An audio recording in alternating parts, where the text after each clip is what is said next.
Assalamualaikum warahmatullahi wabarakatuh. Tetap semangat. Selanjutnya kita akan melanjutkan untuk membahas lebih detail tentang redfish, analisis menggunakan redfish. Jadi di sini asesmen keberlanjutan melalui redfish. Redfish sendiri mulai ada itu kurang dari tahun 2000 ya. Jadi di sini redfish pertama dikembangkan oleh University of British Columbia, Kanada. Kemudian tahun 2001 redfish test di Kanada oleh Fauzi, yang salah satunya mewakili dari Indonesia. Kemudian dalam perkembangannya ini juga tahun yang sama Fauzi juga melakukan seminar untuk redfish. Kemudian tahun 2005 publikasi model pemodelan oleh Fauzi, dan lebih dari tahun 2000 adopsi redfish di berbagai disertasi dan tesis. Ini perkembangan tesis metode redfish sendiri di Indonesia. Kemudian redfish atau Rapid Appraisal for Fisheries ini merupakan analisis untuk mengevaluasi sustainability dari perikanan secara multidisipliner. Redfish sendiri menggunakan metode multi kriteria analisis MCA appraisal. Kemudian di sini redfish didasari pada teknik ordinasi atau menempatkan sesuatu pada urutan atribut yang terukur dengan menggunakan MDS, multidimensional scaling. Nah, kemudian teknik ordinasi melalui perceptual mapping dengan MDS. Ya. Di sini selanjutnya keunggulan. Apa sih keunggulan dari metode kita menggunakan metode redfish ini? Ada beberapa keunggulan menggunakan metode. Yang pertama, cepat memberikan gambaran akan kondisi pada saat ini. Kemudian yang kedua, cepat mengetahui indikator atau atribut yang harus ditangani. Dari indikator-indikator tersebut, mana indikator atribut yang bermasalah, sehingga fokus pada indikator terutama atribut yang bermasalah. Kemudian dapat menentukan status keberlanjutan, ada dengan skala 0 sampai 100. Kemudian mampu menghandle ketidakpastian melalui Monte Carlo analysis. Nah, kemudian kapan menggunakan redfish? Nih, dari desain ini bahwa salah satu output dari sebuah analisis manajemen adalah keberlanjutan. Nah, di saat pembangunan keberlanjutan, dari keberlanjutan sebuah sumber daya ini dituntut saat dilakukan eksploitasi, metode ini bisa dipergunakan untuk analisis keberlanjutan. Jadi penilaiannya berdasarkan pada salah satu yang di sini kita coba 5 dimensi. Sebenarnya nggak hanya 5, kurang dari 5 juga bisa, atau lebih juga bisa juga. Kemudian di sini ada dimensi ekologi, dimensi ekonomi, dimensi sosial, dimensi etik atau hukum dan kelembagaan, dan dimensi teknologi. Dan hasilnya adalah nilai indeks dan status keberlanjutan. Nah, bagaimana tahapannya? Tahapannya adalah pertama penentuan atribut dulu yang ditentukan dari setiap dimensi. Kemudian penilaian atribut dalam skor dan skala. Jadi atribut diberi skor dan skala. Kemudian penyusunan indeks keberlanjutan, kemudian dilakukan analisis, ya. Kemudian ada tahapan ordinasi, kemudian analisis levering, dan analisis Monte Carlo. Pada penentuan atribut ada beberapa hal. Pertama, penentuan atribut disesuaikan dengan dimensi.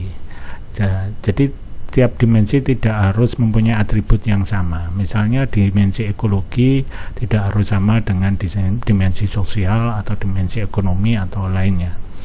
Kemudian atribut yang baik pada setiap dimensi ini lebih besar dari 6. Jadi atributnya yang baik akan lebih besar dari 6, sekitar 9-12 untuk menghasilkan ordinasi yang baik.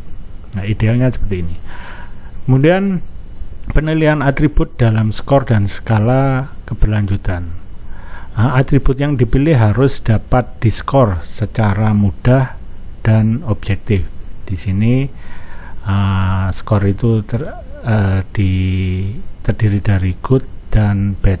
Jadi ada nanti kelasnya mulai dari yang good sampai bad. Kemudian penentuan skor bisa dari literatur, ya. Literatur ini sebaiknya ada dari literatur atau dari pakar melalui proses FGD. Kemudian setiap penentuan skor harus didokumentasikan. Selanjutnya, ini atributnya dengan penentuan skor. Ini contoh. Dimensi ekologi. Dimensi ekologi, atribut yang pertama adalah tekanan eksploitasi penangkapan ikan. Di sini dengan skor 0, 1, 2, 3 sampai 4. Dan 0 ini baik dan 4 ini buruk. Ya. Jadi 0 ini mengacu skalanya pada FAO Redfish. Ya, 0, 1, 2 sampai 4 hancur. Kemudian yang kedua, atribut yang kedua untuk dimensi ekologi, tekanan pemanfaatan perairan. Ada 3 skor, 0, 1, 2. Nah, 0 dianggap kurang dan 2 paling tinggi, dengan 1 sedang. Kemudian kondisi ekowisata bahari dengan skor 0, 1, 2. Nah, ini 2 dianggap baik, 0, 1. Jadi ini tidak harus 0 itu baik, jadi sesuai dengan kebutuhan. Di sini terhadap kerusakan lingkungan 0 tidak peduli, 1 cukup peduli, 2 sangat peduli. Kemudian selanjutnya atribut tingkat pemanfaatan objek wisata bahari. Ini 0, 1, 2, 3. Ini 3 dianggap baik dan 0 buruk. Kemudian dengan kelas 0 melebihi kapasitas dan sampai 3 optimal. Kemudian selanjutnya persen penutupan terumbu karang. Ini 0, 1, 2, 3. Jadi 3 optimal atau baik. Ya, di sini kelasnya bahwa kalau 0 ini melebihi kapasitas. Jadi tingkat pemanfaatan objek wisatanya sudah melebihi kapasitas. Sedangkan 1 rendah, 2 sedang dan 3 optimal. Kemudian atribut selanjutnya persen penutupan terumbu karang. Persentase tutupan terumbu karang 0, 1, 2, 3. 3 dianggap tutupannya baik. 3 di sini lebih dari 76%. Kalau ditanya ini data ini yang tutupan terumbu karang dari mana? Ya dari Transek. Kita bisa melakukan Transek pada lokasi kajian. Kemudian kalau data itu bisa dari Transek, bisa dari responding sesuai dengan atribut data yang ingin dibutuhkan. Kemudian kondisi penutupan lamun. Ini mulai dari 0, 1, 2, 3. 0 ini dengan tutupan lamun kurang dari 25%, 1, 2, 6 sampai 50 dan sampai 3 lebih dari 76%. Kemudian atribut selanjutnya masih pada dimensi ekologi, rasio penutupan lahan daratan oleh vegetasi. Ini 0, 1, 2. 2 pada ring baik, kemudian 0 buruk. Ini ada berdasarkan Dauri, 0 kurang dari 30%, ya. Kemudian 1 30 sampai 50, 2 lebih dari 50%. Kemudian atribut selanjutnya pencemaran perairan 0, 1, 2, 3, 4. Ini berdasarkan baku mutu mulai dari 0 golongan 1 sampai 4 melebihi baku mutu golongan 4. Kemudian selanjutnya kondisi pemanfaatan air tanah 0, 1, 2. 0 rendah, pemanfaatan rendah, 1 sedang, 3 tinggi. Kemudian pembuangan limbah di dasar perairan ini hanya 2, 0, 1. Ada tidak ada pembuangan limbah dan 1 ada. Ini salah satu contoh kita menentukan atribut dan skornya. Nah, kemudian ini juga untuk kasus yang berbeda dalam penentuan atribut juga. Jadi ada status eksploitasi, ada jarak migrasi, ada tren biomas atau CPUE, kemudian ada ukuran ubur-ubur yang tertangkap. Ini pada kasus penangkapan ubur-ubur, ya, contoh yang sebelah kanan ini. Ya. Kemudian ada discard bycatch, kemudian bycatch spesies, pemahaman lingkungan, hubungan diameter bobot, status pola pertumbuhan, dan status ubur-ubur. Ini contoh pada dimensi ekologi, ada 2 contoh di sini. Nah, untuk dimensi-dimensi lainnya dalam membangun atributnya seperti ini, membangun dan melakukan skor. Kemudian selanjutnya adalah penyusunan indeks keberlanjutan, bahwa indeksnya bahwa jika kurang dari nilai totalnya kurang dari 25, maka masuk kategori tidak berkelanjutan. Kemudian kalau 25 sampai 50 kurang berkelanjutan, 50 sampai 75 cukup berkelanjutan, dan lebih dari 75 sangat berkelanjutan. Nah, selanjutnya setelah itu data tersebut dimasukkan ke dalam Redfish. Redfish sendiri sebenarnya merupakan salah satu extension di dalam Excel. Pada tahapan ini sudah tahapan dari output atau hasil dari analisis Redfish, ya. Jadi sini pada tahapan ordinasi ini penentuan posisi state ordinasi apakah berada pada good atau bad, dan disesuaikan dengan nilai indeks keberlanjutan. Jadi sini hasilnya, hasil tabelnya, tabel Redfish-nya, ordination-nya, kalau dia cenderung ke kiri ini bad, sedangkan ke kanan good. Kalau ini hasilnya 76,4, jadi cenderung ke baik, ya.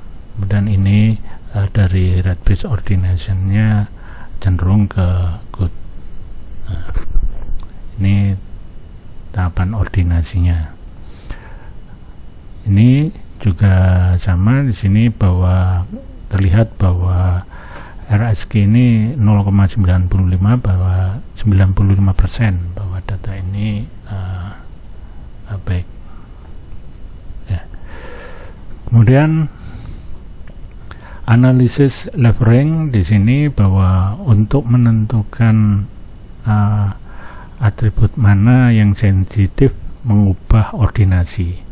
Teknik levering ini menghasilkan standar error dalam bentuk RMS. Nah, ini hasilnya tabel levering atributnya, bahwa terlihat di sini bahwa masing-masing atribut ini mempunyai nilai levering yang berbeda, bahwa semakin kecil data ini menunjukkan bahwa atribut tersebut bermasalah. Dan di sini jelaskan bahwa ini skalanya 0 sampai 100. Ya. Selanjutnya ini analisis Monte Carlo. Analisis Monte Carlo berguna untuk pertama, pengaruh kesalahan pembentukan skor atribut yang disebabkan oleh minimnya informasi atau kesalahan pemahaman terhadap atribut atau cara pembuatan skor atribut. Kemudian kedua, pengaruh variasi pemberian skor atribut, perbedaan opini atau penilaian oleh peneliti yang berbeda. Kemudian yang ketiga, stabilitas proses analisis MDS yang berulang-ulang, ya, atau di sini posisi anchornya tidak stabil. Kemudian kesalahan pemasukan data atau adanya data yang hilang. Kemudian yang ketiga, tingginya nilai stres hasil analisis. Ini analisis Monte Carlo-nya. Untuk tahapan-tahapan analisis selanjutnya lebih detail kita akan bahas selanjutnya. Terima kasih. Assalamualaikum warahmatullahi wabarakatuh.